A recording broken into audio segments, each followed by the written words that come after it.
कितना कमा लेते हैं एक माह के अंदर आप? लाखों कमा लेते हैं। सारे सियासतदान एक तरफ, मरीम नवाज साहबा की हमायत एक तरफ, तो उनमें आपने क्या खूबी देखी है? She is an emerging politician. आपकी जो हमायत है वो नून लीग की तरफ बढ़ी होती है, इसकी क्या वजह है? मेरी हमायत अपोजिशन के साथ है। आपकी शहबाज शरीफ साहब से मुलाकात हुई थी और जिसमें उन्होंने बताया कि वो इलेक्शन से पहले काबीना की तैयारी कर रहे थे। दोनों तरफ एस्टेब्लिशमेंट खेल रही थी, एक तरफ इमरान की काबीना बनवा रहे थे, दूसरी तरफ शहबाज शरीफ की बनवा रहे थे। अगर वो ताकतवर हलकों के साथ मिलकर गवर्नमेंट में आना चाहते थे तो फिर ये जो वोट को इज्जत दो का नारा है, तो फिर ये नारा यहाँ मिलजुल के हुकूमत चलती है, थर्ड वर्ल्ड कंट्री है, यहाँ उस तरह से हकीकी जमहूरियत नहीं है। सर आपने जिंदगी की 61 बहारें देखी हैं, तो कितनी मोहब्बतें हुई हैं? बड़ी मोहब्बतें की हैं, बेशुमार मोहब्बतें की हैं। दिल टूटे हैं? दिल अपना भी टूटा है, शायद कई मेरे से भी बिल इरादा टूट गए हों, मैंने खुद तो नहीं कभी तोड़ा।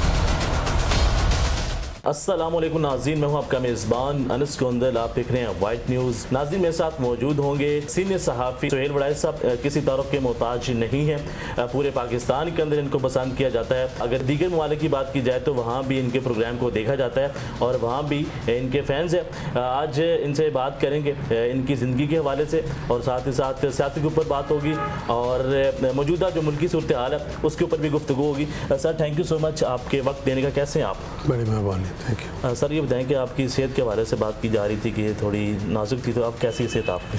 सेहत बेहतर है जी।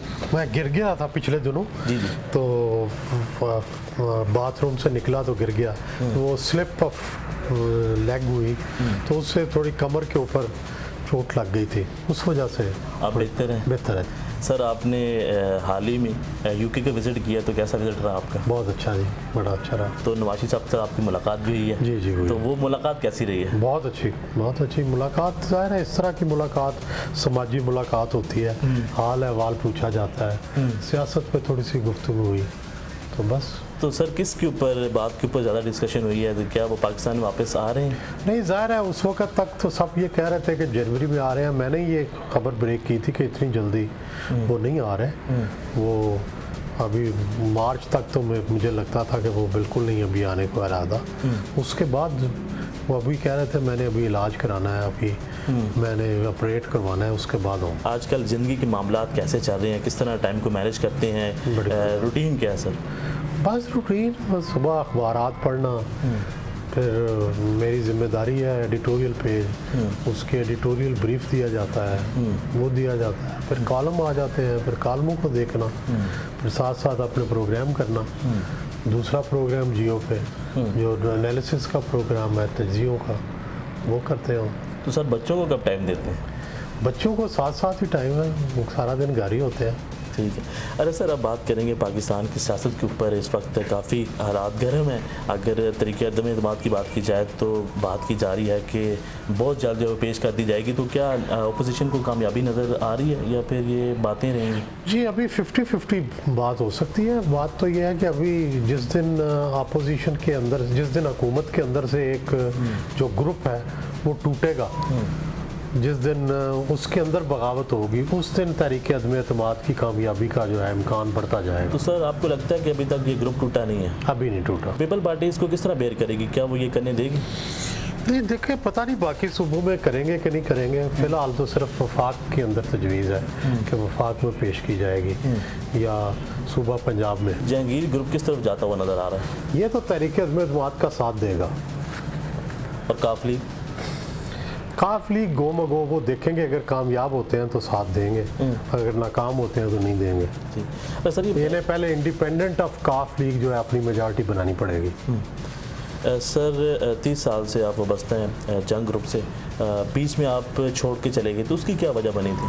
नाराज़गी हो गई थी, फिर राज़ी हो गए, दोबारा से सुलह हो गई? जी सुलह हो गई। सर कितना कमा लेते हैं एक माह के अंदर आप? लाखों कमा लेते हैं। तो जंग ग्रुप से कितनी आपकी इनकम? सर वही तनख्वाह है जो कमाता हूँ, और क्या। बड़ी तनख्वाहें बड़ी अच्छी हैं हमारी,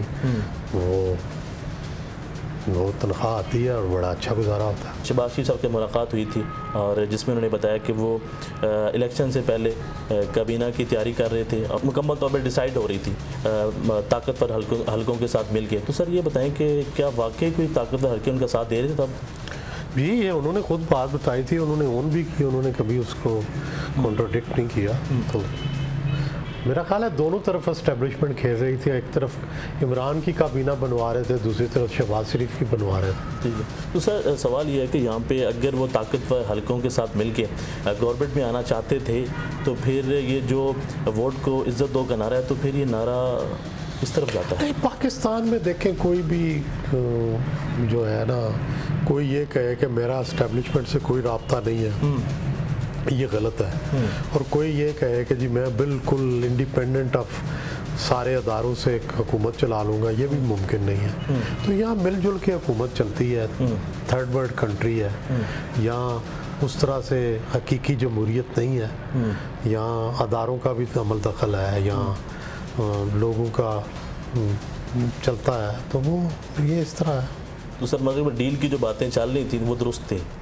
डीलें भी होती हैं और उसके नतीजे में इक़्तिदार में आया जाता है। सर सारे सियासतदान एक तरफ, मरीम नवाज साहिबा की हमायत एक तरफ, तो उनमें आपने क्या खूबी देखी है? She is an emerging politician. अगली जो पॉपुलर तरीन लोग हैं अगली नस्ल में, उनमें मरीम है। तो मैं तो इसलिए जिसके साथ जिसको अवाम चाहते हैं, ज़ाहिर है हमें उसको रिकग्नाइज करना पड़ता है। तो सर नौजवान क़यादत में से मरीम नवाज या फिर हमजा शहबाज शरीफ? नहीं, हमजा शहबाज शरीफ जो है उनका अपनी पार्टी की जो कारकुन है उन पे बड़ा उनका होल्ड है, पार्टी की वर्किंग के ऊपर उनका बड़ा होल्ड है। लेकिन शायद जिस तरह अवामी सियासत में जिस तरह मरीम अग्रेसिव है, उस तरह वो नहीं है। सर अगर आपको सियासत के अंदर आने का मौका मिले तो क्या कौन सी जमात में आप चाहेंगे? पाकिस्तान तहरीक इंसाफ या फिर मुस्लिम लीग नून? नहीं, या फिर अपनी जमात बनाएं? मैं तो देखें जिसाफी का काम नहीं है कि बराह रास्त किसी सियासी जमात में आए। मेरा काम है वोट डालना।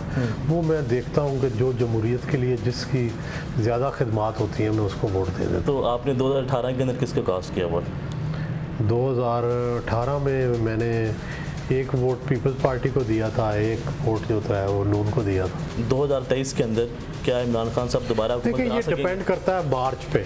ये जो अगला महीना आ रहा है, मार्च में क्या होता है इसका सारा असर पड़ेगा अगले इलेक्शन पर, अगली हुकूमत पर। ठीक है, क्या होगा इसका फैसला। आपके मुताबिक अच्छा वज़ीर आज़म कौन था या है, इमरान खान या नवाज शरीफ?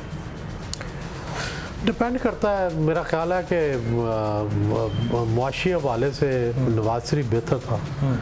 इस वक्त इतनी महंगाई नहीं थी, इतनी तंगी नहीं थी, इतनी बिजली के रेट नहीं थे, इतने सब्जी के रेट नहीं थे। सर ये बताएं कि 2023 के अंदर मुस्लिम लीग नून की तरफ से वज़ीर आज़म का जो कैंडिडेट है वो कौन हो सकता है? मरीम नवाज या फिर शहबाज साहब? शहबाज शरीफ होंगे। पहली दफ़ा तो कैंडिडेट शहबाज शरीफ होंगे। फिर अगली दफ़ा जब अगला कोई इलेक्शन होगा फिर मरीम की बारी आए। इमरान खान किस हद तक नाकाम रहे अपने वादों को पूरा करने में? इमरान खान ने सिर्फ करप्शन के हवाले से लोगों को सख्त सजाएं दी हैं, बाकी तो कोई वादा पूरा नहीं किया। तो सर ये बताएंगे अब आप क्या करना चाहते हैं? आप क्या बनना चाहते हैं और क्या करना चाहते नहीं, बस कोई ऐसी ख्वाहिश नहीं रह गई जो पूरी ना हुई हो। सारी ख्वाहिशात पूरी? सारी ख्वाहिशात पूरी लोग तो ये कहते हैं सर ख्वाहिशात पूरी नहीं होती मरते दम तक। नहीं, हमारी तो आप तो लगी है, आपने अभी पूरी कर ली है। अभी पूरी है सारी। सर ये बताएं कि इन दोनों में से कौन जो है वो कम करप्ट है, नवाज साहब या फिर इमरान खान? इनमें से कौन सा कम? मैं तो इन टर्म्स में मानता नहीं हूँ। ठीक है, ये किसी को करप्ट कहना ही गलत है। ठीक है, मैं तो दोनों को ही करप्ट नहीं कहूँगा और ना मैं ये कभी आज तक मैंने ये कहा है। और ये काम अदालतों का है, वो करार दें। और अभी तक अदालतों के अंदर मुकदमे चल रहे हैं। किसी ने हतमी तौर पे ये नहीं कहा कि नवाज शरीफ करप्ट है। उनके केसेस भी अभी सुने जा रहे हैं। सर आपकी जो हमायत है वो नून लीग की तरफ बड़ी होती है, इसकी क्या वजह? नहीं, मेरी हमायत अपोजिशन के साथ है। और जब नून लीग गवर्नमेंट में थी तो उस वक्त भी मैं अपोजिशन में था। नून लीग ने मुझे निकलवाने की कोशिश की, वो ऑन रिकॉर्ड पे हैं। तो ये तो ऐसे ही बातें हैं, लोग बात बना लेते हैं। आजकल चूँकि मैं फिर अपोजिशन में हूँ, हमारा तो काम ही होता है अपोजिशन में होना। हमने क्यों हमेशा अपोजिशन में? हमेशा अपोजिशन। सर आपने ज़िंदगी की 61 बहारें देखी हैं। सर 61 तो नहीं है, जो काटी ने। सर गूगल पे आइए, गूगल पे अगर गूगल कम बता सकता है, ज़्यादा नहीं बता सकता। बहुत ज़्यादा मैं सर्च करके आया हूँ। तो सर आपने ज़िंदगी की 61 बहारें देखी हैं, तो कितनी मोहब्बतें हुई हैं? कितनी मोहब्बतें? बड़ी मोहब्बतें की हैं, बेशुमार मोहब्बतें की हैं। ज़िंदगी मोहब्बतों से पुर है। दिल टूटे हैं? दिल अपना भी टूटा है, शायद कई मेरे से भी बिल इरादा टूट गए हो, मैंने खुद तो नहीं कभी तोड़ा। शबाशी साहब और उस्मान बुज़दार साहब का कोई कंपैरिजन किया जा सकता है? मेरा ख्याल है करना ही ज्यादती है। एक जो थे वो बहुत ज़्यादा काम करते थे, जो है उस्मान बुज़दार साहब भी, उनकी खूबियाँ होंगी लेकिन वो खूबियाँ हमें कम नज़र आई हैं।